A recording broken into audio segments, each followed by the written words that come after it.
Let's talk about healthcare in the US and the growing push for universal healthcare. Should businesses support this shift or stick to private solutions? You know, my grandpa owned a pharmacy for 50 years in Sparks, Nevada. It was called Dick Rock's Ideal Drugs. And I really gleaned a lot from the sort of the history, even in the pharmacy business, of how cheap medicine used to be in the 1950s. And everyone paid cash back then. There really wasn't an insurance policy. And insurance has really screwed up a lot of things. And this is a complex issue, so I'm not going to solve this in one question. But I have a lot of insight and a lot of deep thinking that I've paired with this solution. But when you look back to a simpler time when medicine was much cheaper, it was easier to get products to sort of the market. One of the things that is apparent is tort reform. Sort of this idea that lawyers can come in and award someone $100 million off a hot cup of coffee spilling in their lap. It has inflated the prices so greatly of everything because everyone is so afraid of getting sued. Now, this is never talked about because everyone in politics is lawyers. They have to sort of protect their own. But tort reform may be one of the greatest ways to sort of reduce healthcare costs and really start like going after like value-driven solutions. I don't know why this is not talked about more. You look at sort of all the frivolous lawsuits that exist that drive up the prices of everything. You know how insured a doctor's got to be? You know, it's for frivolous stuff, not stuff that's blatant, not real malfeasance, but legitimate frivolous nonsense that he's got to protect himself for. You want to know why healthcare is expensive? Is because we have let lawyers run this world. And I can go a lot deeper than that, but let me just get back to sort of the healthcare being this complex issue. I believe in choice and competition. I always will, always have, always will. That's the entrepreneur in me. Choice and competition drives innovation. It drives quality. Again, when government gets involved with anything, it destroys it. Universal healthcare sounds noble, but it's not. Anything that government runs, it destroys. Government-run systems often result in inefficiencies and a complete lack of actual options. Private solutions driven by market forces, again, free market is always a winner here, have the potential to innovate and improve care. We should support businesses that pioneer health solutions, not stifle them with mandates.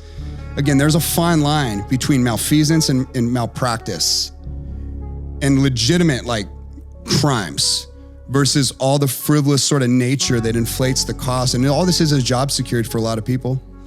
It's bullshit. But how come, the way I just said that, how come you never hear a politician just speaking like this about where the real inflation of money comes from when it comes to how expensive healthcare is? Well, it wasn't that expensive in the 1950s, so why is it now? A lot of these drugs that come to market, they're so expensive is because literally the amount of studies that need to be done and the amount of trials that need to be completed, a company's gonna have to invest billions of dollars before they can get a product that they know works to market. One thing that I think is sickening about the healthcare industry at large, again, it's complex. Let's get deeper, shall we? This is a good question. I hope we sit in this for a second here. One of the things that we don't talk about is what's the cause. We're so good at sort of having a solution for the problem once the problem's there, but you want to bring healthcare costs down, just make America healthy again. It's really simple. This is what, RFK's whole big push is. And I'm so glad that he sort of, was pushing this narrative of make America healthy again. At the end of the day, you want to bring healthcare costs down in a way that makes sense. Quit poisoning Americans in their food. Quit poisoning children. Quit having doctors in traditional healthcare that all they know how to do is push prescriptions on people. It's a nightmare, and it's causing so many debilitating problems in society when really the stuff that me and you practice, going to the gym every day, cold plunge, just healthy stuff, will leave me so much healthier than most Americans' realities. And like we are the anomaly. Like social media has a strong sort of stance and push towards this holistic lifestyle. But again, like why isn't government sort of putting this as a priority in their toolbox? Why? Because they want you sick. Why? Because it pays to be sick. Why? Do they really want to solve cancer? I don't know, honestly. At the end of the day, maybe they can solve it already. But there's a reason everything costs money. And the one thing I would challenge someone with that thinks their healthcare is expensive, how much was that Louis Vuitton bag that you bought? Your health is, at the end of the day, should be your number one priority. From my perspective, it should be expensive. So I'm gonna make sure I take care of myself, right? It's important. But you see how so many people, their mindsets are so poor that they don't take care of the most valuable thing they possess, which is the health they have today. They take it for granted. They're not thinking about the consequences of their actions. They drink alcohol like a sieve. They eat fast food like it's going out of style. You see all these poor habits sort of penetrating everywhere. And there's a pill and a problem solution for everyone. Oh, you're not sleeping? Here, take this pill. Oh, you can't focus? Here, take this pill. Oh, you're depressed? Take this pill. Take this pill. Take this pill.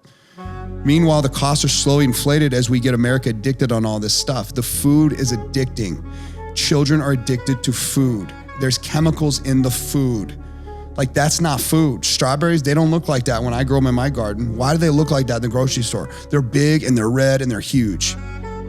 I can't grow a strawberry like that, saved my life. And I've been trying for a decade. I love strawberries. My strawberries actually taste different than the strawberries in the grocery store, even the quote unquote organic ones. Like, this is a really complex topic.